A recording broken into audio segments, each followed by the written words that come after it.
სოციალური კრედიტის სისტემა. საინტერესოა ჭირს. ეს ჩვენი მომავალია, ალბათ გარდაუვალი. ნახოთ.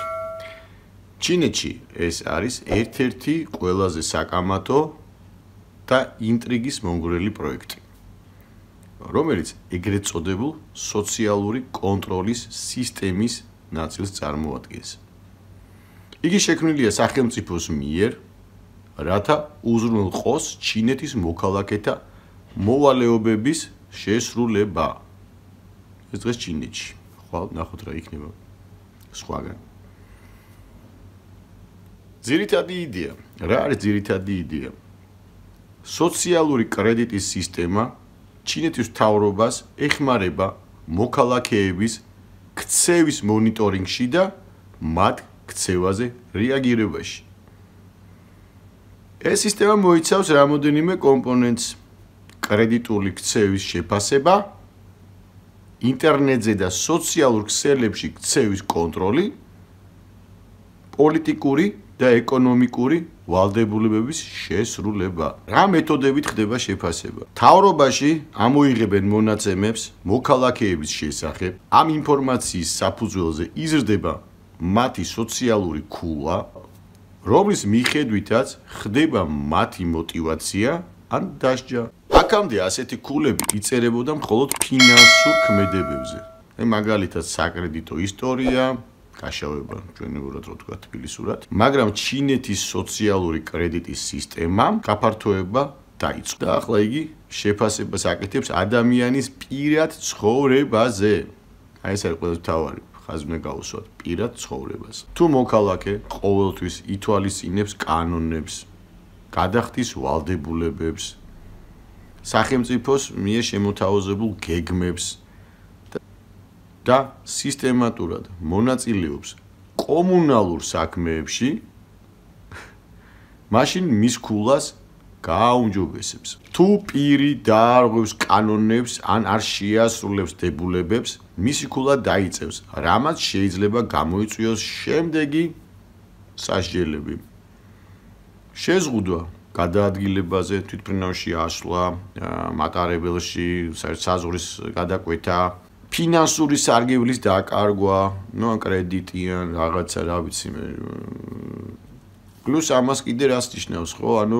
რომ მაღაზიაში ვერაფერს ვერ აიღებ, ხო? როგორ აღება რატო თქვი, იცით? იმიტომ რომ აი მართლა პირდაპირ გაგებით ესე არის, რაღაც შენი სოციალური ქულის შესაბამისად შედიხარ და იღებ რაღაც პროდუქტს, ხო? ეს კიდე ცალკე თემაა, პროდუქტების შემცირება რატო ხდება და როგორ ხდება და რატო ჩამოდის დაახლოებით 150-მდე. პროდუქტი უნდა იყოს მეტი არა. მე ვისაუბროთ მაგაზე, ჩემო ძვირფასებო. და კიდე პლუს რა არის? საჯარო საქმიანობებში მონაწილეობის შეზღუდვა. ეს მოიცავს როგორც საკრედიტო ისტორიის შეფასებას, ისე საგადასახადო ვალდებულებების შესრულებას. თუ ადამიანი მეგობრობს ისეთ ადამიანთან, რომელიც ცუდ ქცევას ავლენს, ეს გავლენას მოახდენს უეჭველად მის ქულებს. თუ ის უკვე სანქცირებულია, ესე ვთქვათ, სოციალური საკონსულტაციო ბანაკის მიერ შემიძლია ვთქვა, უფლებაც არ აქვს, რომ მასთან ურთიერთობა გქონდეს. ხო, მესამე პუნქტი ყველაზე მთავარი, ინტერნეტ ქცევა. აი ეს მომწონს ეს ტერმინი, რომელიც შემოსულია უკვე, კანონმდებლობის დონეზე, რომ ინტერნეტ საქციელი, ზირთად ჩვენ ხო ინტერნეტს მოვიხმართ, არა? კიდე საინტერესოა ვინვის მოიხმარს, ხო? და ინტერნეტ ქცევა სოციალური ქსელების აქტივობებით შევა ანგარიშგან. ხო არის რეზო გაბრიაძის სცენაში და ფილმში ელდარ შენგელაიას შერეკილებში აი ზუსტ იგივე სიტუაცია.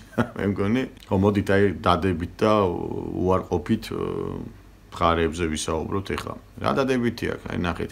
ყველაფერი დადებითით იწყება, საერთესია და მერე უკვე გადადის უკვე ტოტალიტარიზმისკენ, ესე მიემართება ხოლმე. აი პირველ რიგში კრიმინალი. ხო, კრიმინალი აქვს გამორიცხულია, იმიტომ ყველაფერი აღრიცხულია.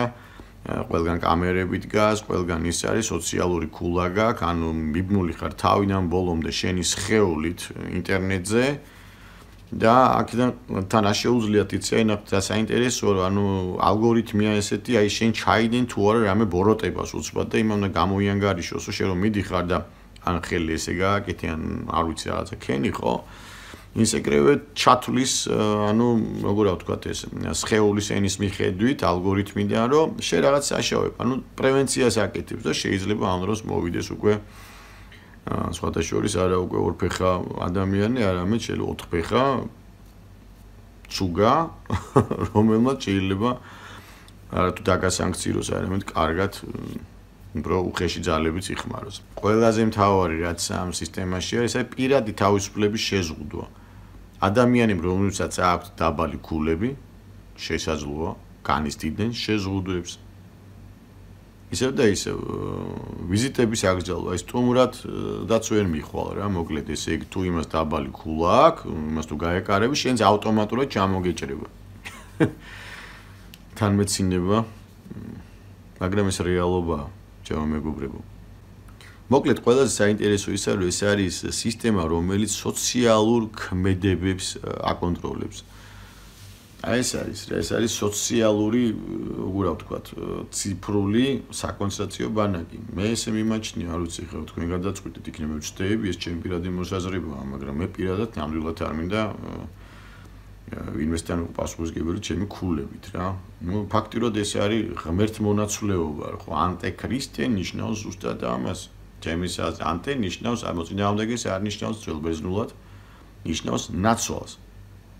ხო, აი კიდან ვიძახი რა. ეს სისტემა არის და არა რაღაცა უარესი და უარესი. როგორ მუშაობს სისტემა? სოციალური კრედიტის სისტემა მრავალმხრივია და დაფუძნებულია მონაცემების შეგროვებაზე. აი ჩინეთის მთავრობა, იგივე შეგვიძლია თქვათ აქ რუსეთის, იგივე შეგვიძლია თქვათ აქ ამერიკის, საქართველოსის, სომხეთის, რა ვიცი, ხო, ერთ და იგივეა. ყველგან მიდის ერთ და იგივე ამბავი რა.